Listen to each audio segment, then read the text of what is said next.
There's a rock sitting in the middle of Jerusalem that three of the world's largest religions all claim as their own. Jews, Christians, Muslims, same rock. Three completely different stories. And somehow, all three groups are standing within walking distance of each other. Right now, today. I'm walking through the old city of Jerusalem, and what I'm about to show you, most people who visit here never actually see, not because it's hidden. But because nobody stops long enough to ask the right questions. This city is approximately 4,000 years old. Every single stone beneath my feet has a story. Some of those stories are going to surprise you. Some of them are going to challenge what you thought you already knew. And one of them involves a ledge so high that a doctor standing right next to me said nobody walks away from that fall. Let's go. So we're walking into the old city of Jerusalem right now, through one of its ancient gates. And the first thing that hits you, it's not the history, it's the noise. Street vendors, pilgrims, tourists, locals going about their day, all of it happening inside walls that are hundreds of years old. It feels like someone took 5 different worlds and pressed them all into 1 square mile, because that's essentially what happened. Jerusalem sits on a ridge in the Judean hills. No major river running through it, no natural port, no obvious reason why a city should have survived here for thousands of years, let alone become the center of 3 world religions. And yet here it is. The old city is divided into 4 quarters: the Jewish quarter, the Christian quarter, the Muslim quarter, and the Armenian quarter. 4 communities, 1 set of walls, and a shared history that goes back further than most countries have existed. But before we get into any of that, we need to talk about the ground beneath us, because Jerusalem isn't built on flat land. It's built on top of itself, layer after layer after layer.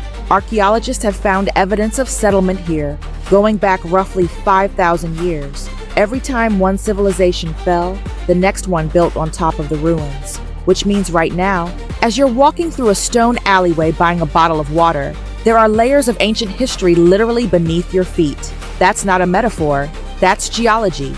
Now here's where it gets interesting. The city you see today, the walls, the gates, most of the street layout, that's largely from the Ottoman period, around the 16th century. But the stories happening inside these walls go back thousands of years before that. So you're walking through a 16th century frame, looking at a 4,000-year-old story, and none of it is more layered than where we're heading right now, the Temple Mount, or depending on who you ask, Haram al-Sharif, the noble sanctuary. Same place, 2 names, and that tension, that right there, tells you everything you need to know about Jerusalem. Before we get up there though, I want you to understand something.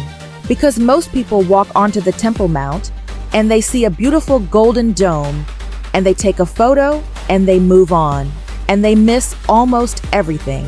So let's slow down for a second. About 3,800 years ago, this wasn't a religious complex. It wasn't a mosque. It wasn't a temple. It was a hill, an open mound outside a small city that at the time was called Salem, just a hill. And then one event, one single moment described in the book of Genesis, changed what this hill meant forever. A man named Abraham brought his son to this hill. According to the text, God had asked him to do something that made no sense, something that went against everything a father should do. And Abraham came anyway. Whether you read that story as literal history, as allegory, or as ancient religious text, the fact that 3 major world religions all trace a direct line back to that moment on that hill, that's not nothing, that's extraordinary. And that hill is exactly where we're walking right now. But here's what nobody tells you before you go up there. Getting onto the Temple Mount as a non-Muslim visitor, there are rules. There are specific entrance points, specific hours, and depending on the day, depending on the political climate, it can close with no warning at all.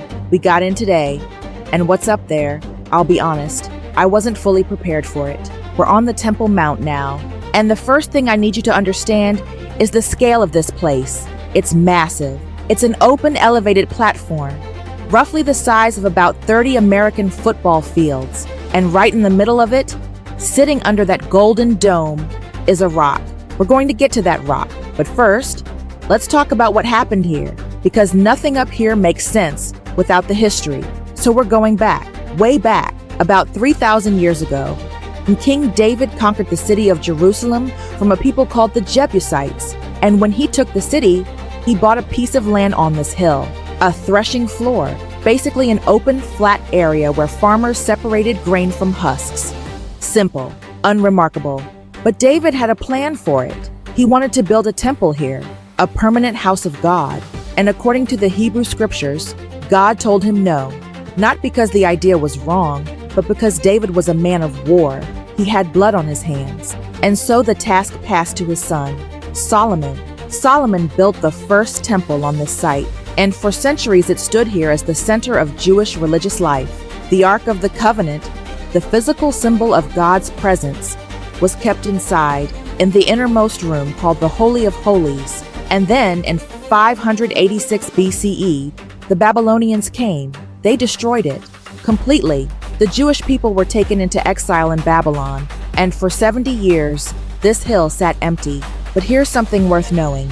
When the Jewish exiles were eventually allowed to return, they came back and rebuilt, on the same hill, in the same spot, a second temple, smaller, simpler, but standing again. That rebuilt temple stood for centuries, until a king came along who decided it wasn't good enough. His name was Herod, known to history as Herod the Great. And around 20 BCE, he launched one of the most ambitious construction projects in the ancient world. He didn't just renovate the temple, he essentially dismantled it and rebuilt the entire complex on a grander scale. The platform we're standing on right now, this enormous elevated terrace, that's Herod's work. The retaining walls, the outer courtyards, the scale of this whole complex, that's all Herod. And then in 70 CE, the Romans destroyed it again. The temple itself, gone. So completely demolished that what Jesus said about it in the Gospels proved literally true, that not one stone would be left upon another. And the temple building itself, nothing remained. But the outer walls, the retaining walls of Herod's platform, those survived. And one of those walls is where millions of Jewish people go to pray to this day. We'll get there, but stay with me. After the Roman destruction, this platform sat largely empty for centuries, until the 7th century CE, when Islamic rulers took control of Jerusalem. And that's when the two structures you see here today were built. On one side, the Al-Aqsa Mosque, a large gray domed building that can hold thousands of worshippers. For Muslims, this is the third holiest site in the world after Mecca and Medina. The name Al-Aqsa translates roughly to the farthest mosque, and its significance in Islam is connected to a night journey described in the Quran, a journey made by the Prophet Muhammad. On the other side, the Dome of the Rock, the golden one, the one in every photograph of Jerusalem. Now here's something most people get wrong. Even the Dome of the Rock is not a mosque, it's a shrine. Built not for communal prayer, but to mark and protect a specific spot. That rock underneath the dome, according to Jewish tradition, that is the peak of Mount Moriah, the exact place where Abraham came with his son, the place where the Holy of Holies once stood. And in Islamic tradition, that same rock is where the Prophet Muhammad stood before ascending to heaven during his night journey. Same rock, both traditions, thousands of years apart. Now look around this platform. Thousands of people moving through this space every single day. Jewish visitors entering from one specific gate with specific restrictions. Muslim worshippers entering freely for prayer. Tourists from every country on earth pointing cameras in every direction. All of them on the same hill that started as a threshing floor. But here's what almost every single visitor misses. There's a corner of this platform, quiet, and easy to walk past without a second glance, that marks one of the most dramatic moments in the entire New Testament. And we're walking there right now. We're walking to a corner of the Temple Mount that most tour groups walk right past. No golden dome here, no grand entrance, just a corner, a ledge, and a drop. But if you know what happened here, this spot stops you cold. In the gospel accounts, after Jesus was baptized in the Jordan River, he went into the desert alone, 40 days, no food. And at the end of those 40 days, when he was at his weakest, is when the temptations began. The first temptation happened in the desert itself. Turn these stones into bread, solve your hunger, prove what you can do. The answer was no. The second temptation happened here, right where we're standing. This corner of the Temple Mount is referred to in the Gospel text as the Pinnacle of the Temple. And standing here, looking down, you understand immediately why this location was chosen for this particular test. Look at that drop. Now keep in mind, what we're seeing today is actually lower than what existed in the 1st century. The original outer wall in this area stood roughly 15 meters higher than what's visible now. So the actual drop during the time this event is described was significantly greater than what we're looking at right now. And the test was simple, brutal, but simple. Throw yourself off, because if you are who you say you are, the angels will catch you. Everyone standing below will see it happen. And in one moment, but in front of thousands of people, everything gets proven. Now look down at where the base of this wall meets the ground. That area directly below us, that was one of the busiest entrances to the entire temple complex. Historians and archaeologists have identified this as the location of what were called the Hulda Gates, the southern entrance. On any regular day in the 1st century, crowds of people would have been moving through that space constantly. During major religious festivals, Passover, Shavuot, Sukkot, the number of pilgrims coming to Jerusalem swelled dramatically. Some historical accounts describe hundreds of thousands of people in the city during those peak periods, which means this spot, this exact corner, would have had the largest possible audience on the most visible possible stage. That's not an accident. And this wasn't a private test. It was a public one, engineered for maximum visibility, maximum impact. Prove yourself right now, in front of everyone. And here's what makes this moment worth sitting with. Jesus, at this point in the gospel narrative, had not yet started his public ministry. Nobody knew who he was. He had been living privately for roughly 30 years. No miracles recorded, no public appearances, no followers yet. He was standing at the edge of everything that was about to begin. And the offer on the table was, skip the hard part, skip the years of teaching, skip the rejection, skip the suffering. Do one dramatic thing right now, and everyone believes immediately. The answer was still no. What he said in response has been translated different ways across different versions of the gospel text. But the core of it is this: you do not test God by manufacturing a crisis just to demand a rescue. That answer, that refusal, is what allowed everything that came after to unfold the way it did. And then there's a detail here that archaeology has quietly confirmed in recent decades. Excavations at the base of the southern wall have uncovered the actual stone pavement from the Second Temple period. The stairs, the street level, the stones that people walked on in the 1st century are still there. You can see them, which means the ground that would have been below this ledge during the temptation narrative is still partially visible today. That's not symbolic. That's physical history sitting in the open air. Most people walk past this corner in about 45 seconds. Now you know why it deserves a lot longer than that. But we're not done on the Temple Mount yet, because that golden dome, the one in every photo, there's something about it that almost nobody knows. Something that changes how you see the whole platform, and it has nothing to do with religion. So here we are, right in front of it, the Dome of the Rock. And I'll be honest, no photo prepares you for standing in front of this thing.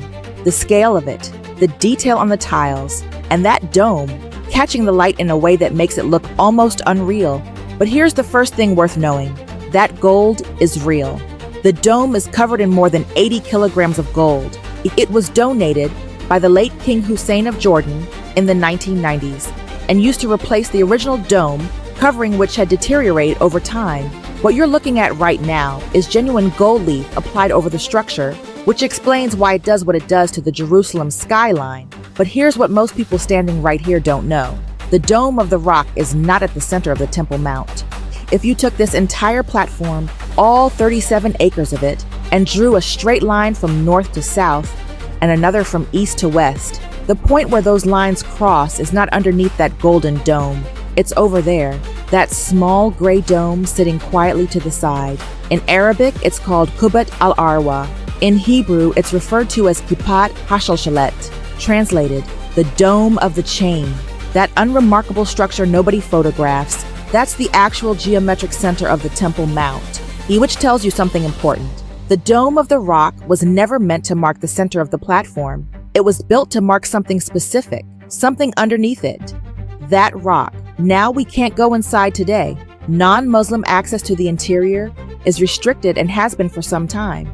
But what's inside is a large exposed natural rock surface, uncut, unpolished, raw stone, and the history attached to that rock is unlike anything else on this platform. For Jewish tradition, this is the peak of Mount Moriah, the highest natural point of the hill.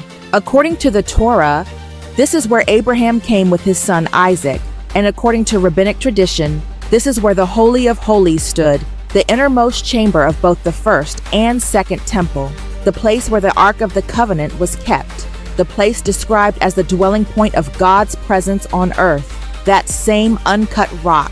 For Islamic tradition, this is where the Prophet Muhammad stood during the night journey described in the Quran before ascending through the heavens. The shrine built over it, the dome of the rock, was constructed in 691 CE, making it one of the oldest surviving examples of Islamic architecture in the world.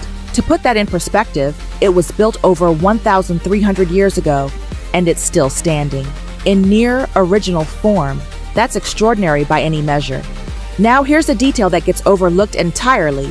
The four outer walls of the Temple Mount, south, north, east, and west, they all still exist. You can walk along them today. 3 of them are clearly visible, but one of those walls draws more visitors than almost any other site in Jerusalem, the Western Wall. And most people assume the Western Wall has always been a Jewish prayer site, that it was always the destination, the endpoint. But that's not quite accurate. And the Western Wall is a retaining wall. It was built by Herod's engineers as part of the platform expansion. It was never a sacred structure in itself. It became a prayer site for a very specific and very practical reason.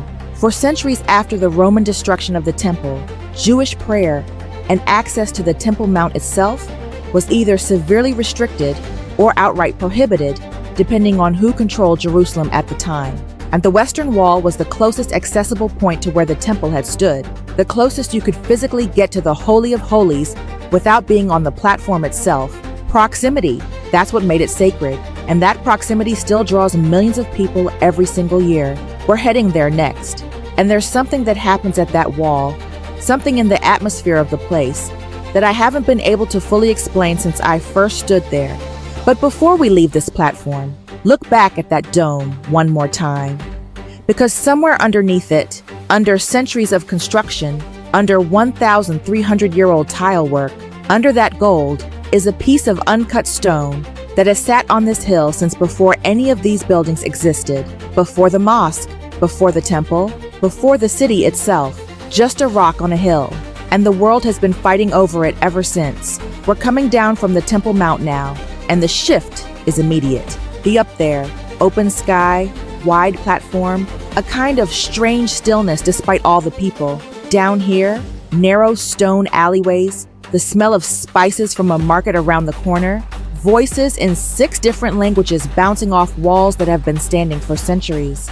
This is the old city at street level, and it hits differently. We're moving through the Jewish quarter now, and as we walk, I want to tell you about something that happened here in 1999 that almost nobody outside of archaeology circles knows about.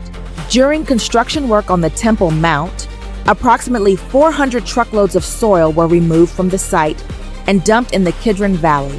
Just dumped, like landfill. 2 archaeologists refused to let that go. They received permission to sift through that discarded soil, and what they found inside it, pottery fragments from the period of the First Temple, coins from the Second Temple period, artifacts spanning thousands of years of continuous human presence on that hill. All of it had been treated like dirt, literally.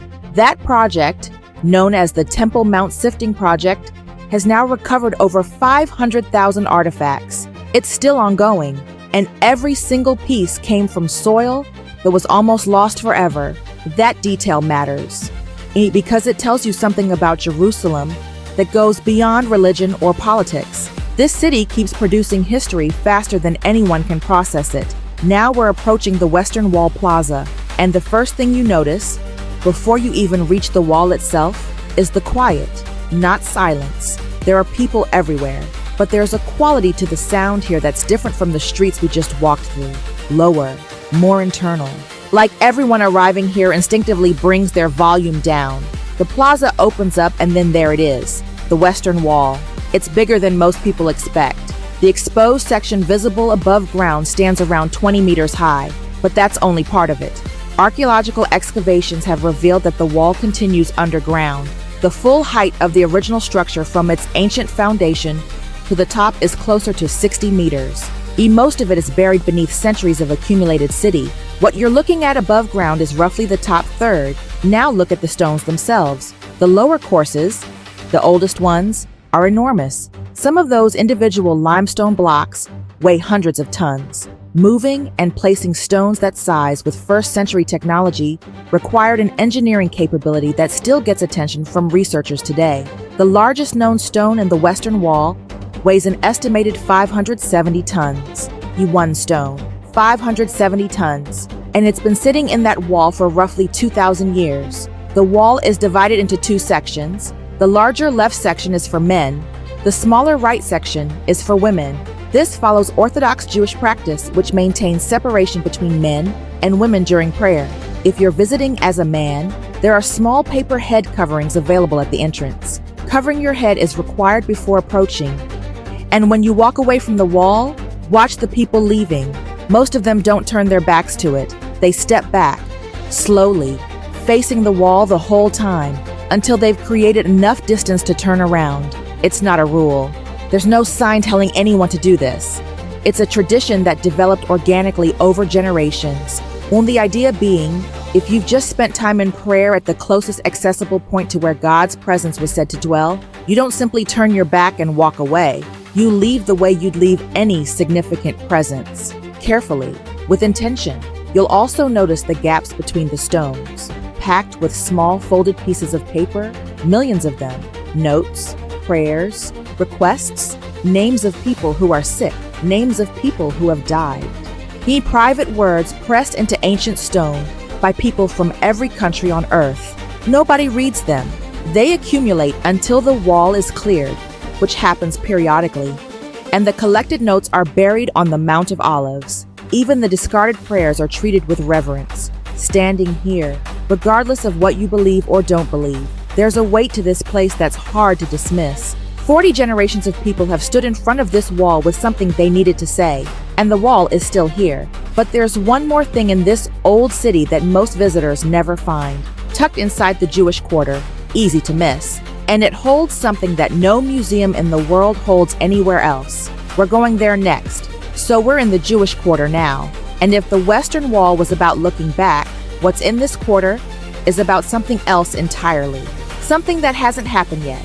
But first, right behind us is a building that tells you everything about what the city has been through. The Hurva Synagogue. Hurva in Hebrew means the destroyed one, and that name isn't symbolic. It's a track record. The original synagogue on this site was built in the early 18th century by a group of Jewish immigrants who came to Jerusalem from Europe. And it was destroyed before it was even finished. The community couldn't repay their debts, and creditors demolished the building in 1720. It was rebuilt, then destroyed again in 1948 during the Arab-Israeli War, when Jordanian forces took control of the Jewish quarter. The building was blown up, deliberately. For 19 years, and from 1948 to 1967, Jews had no access to the Jewish quarter at all. The area was under Jordanian control. The synagogue sat as a ruin. After Israel regained control of the Old City in 1967, a commemorative arch was erected on the ruins. It became one of the most recognizable landmarks in Jerusalem. Just an arch, standing alone, a reminder of what had been there. And then, in 2007, the decision was made to rebuild it fully, using historical records, photographs, and architectural research to reconstruct the original 19th century design as accurately as possible. It reopened in 2010, destroyed 4 times, rebuilt 5, and that's not just the story of one building, and that's the story of this entire city compressed into one address. But now, we need to talk about the golden menorah standing just outside, because this is where the story of Jerusalem stops being only about the past. That menorah, standing here in the Jewish quarter, is a full-scale replica of the menorah that stood inside the Temple of Jerusalem. 7 branches, specific proportions, specific materials. It was made entirely according to biblical specifications described in the book of Exodus, and it is covered entirely in gold. The cost of the gold alone ran into the millions of dollars. But here's what makes it significant beyond the craftsmanship. It wasn't made as a display piece. It wasn't made for a museum. It was made to be used. The organization behind it is called the Temple Institute, and their stated purpose, in their own words, is to prepare for the construction of a third temple in Jerusalem. They study the requirements described in Jewish religious texts. They research the historical record, and they manufacture the ritual objects that would be needed, not replicas for display. Functional objects built to the exact religious and historical specifications required for actual temple service. The menorah outside, priestly garments, musical instruments, ritual vessels. It gets complicated. The site where a third temple was supposed to be built is now a museum. The Temple Institute has spent decades producing these items and currently houses them in a museum inside the Jewish quarter. Now, this is where it gets complicated. The site where a third temple would theoretically be built is the Temple Mount, the same platform we walked through earlier, the same platform that currently houses the Al-Aqsa Mosque and the Dome of the Rock, two of the holiest sites in Islam. So what the Temple Institute is preparing for is one of the most sensitive and contested questions in the entire modern world. It sits at the intersection of religion, archaeology, politics, and international relations in a way that almost nothing else does. There are Jewish voices who say this preparation is premature or misguided. There are others for whom it represents the fulfillment of ancient prophecy. There are Christian traditions that connect a rebuilt temple to end times theology. And for Muslims, the protection of Al-Aqsa is one of the most unifying issues across the entire Islamic world. All of that tension coexisting inside one small quarter of one ancient city. And the menorah just stands there in the open air, gold, quiet, waiting. This is Jerusalem, not a frozen relic, not a theme park of ancient history, a living city where 4,000 years of unresolved history is still being actively negotiated every single day. And we've covered the Temple Mount, the Pinnacle, and the Western Wall, the Jewish Quarter. But there's one last thing, one detail about this city that most people who visit, even people who spend weeks here, never fully grasp until someone explains it from the right angle. And it changes how you see everything we've looked at today. We're almost there. So here's the thing about Jerusalem that takes a while to sink in. Every city has history. Rome, Athens, Cairo, Istanbul. Walk through any of them, and you're surrounded by layers of civilization going back thousands of years. But Jerusalem is different, and not in a way that's easy to explain until you've actually walked it. Most ancient cities, the history is behind you. You visit the ruins, you read the placard, you move on. The past and the present exist in separate categories. In Jerusalem, they don't separate. The rock that Abraham walked to is the rock that the Dome of the Rock was built over, which is the rock that sits at the center of one of the most politically sensitive disputes in the modern world. Right now, today, the wall that Herod's engineers built 2,000 years ago is the wall that millions of people pressed their prayers into last week. The hill that Solomon built a temple on is the same hill where construction activity still triggers international headlines in 2024. The past here isn't preserved behind glass. It's still running. And that's what makes walking through this city feel different from anywhere else on Earth. You're not visiting history. You're standing inside a story that hasn't finished yet. Now look out from up here. From this angle, you can see almost everything we walked through today. The Golden Dome, catching the afternoon light, the top of the Western Wall Plaza, the rooftops of the Jewish Quarter, the minarets, the church towers, all of it compressed into less than a square mile. Three of the world's major religions, billions of people worldwide who consider this city sacred in some form, and all of it, centered on a ridge in the Judean hills with no river, no port, no obvious strategic advantage, just a hill and a rock on top of it. Here's what I keep coming back to after walking the city. There's a version of Jerusalem that exists in people's minds before they arrive, built from scripture, from documentaries, from images on screens. And that version is always a little flat, a little static, like a painting of a place rather than the place itself. And then you walk it, and the flatness disappears, because what you find on the ground is messier and more alive than any image prepares you for.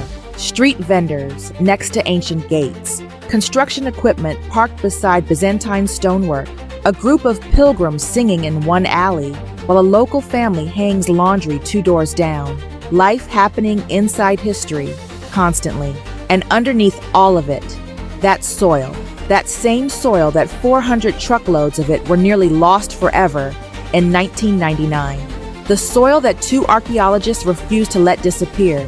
The soil that has now given back over 500,000 artifacts, pottery from Solomon's time, coins from the Second Temple period, tiny physical objects that connect the ground beneath your feet to events described in texts that billions of people have read for thousands of years. That's Jerusalem, not a monument, not a museum, not a symbol, a place with weight, with texture, with a history so dense that even the dirt has a story. And standing here, looking out over all of it, there's one question that stays with me, the same question that this city has been asking of every person who has ever stood here and looked out over these rooftops. What do you do with a place like this? Do you fight over it? Generations have. Do you share it? Some are trying. Do you protect it? People are dedicating their lives to that right now, sifting soil, cataloging fragments, preserving stone by stone what time and conflict keep trying to erase. Or do you simply stand here and let the weight of it land? 4,000 years of human beings making their way to this hill, carrying their questions, their grief, their hope, their prayers written on paper pressed into ancient stone, all of them looking for something. And the city just keeps going. The stones keep standing. The wall keeps receiving prayers. The dome keeps catching the light. The soil keeps giving back what people tried to throw away. Jerusalem doesn't resolve. It doesn't tie itself into a neat conclusion. It just keeps asking the question. And next, we leave Jerusalem. But what we find just outside the city walls, in the valley directly below where we're standing right now, that's a story that makes everything we saw today look like the introduction. Because the story of Jerusalem doesn't end inside these walls. It never did.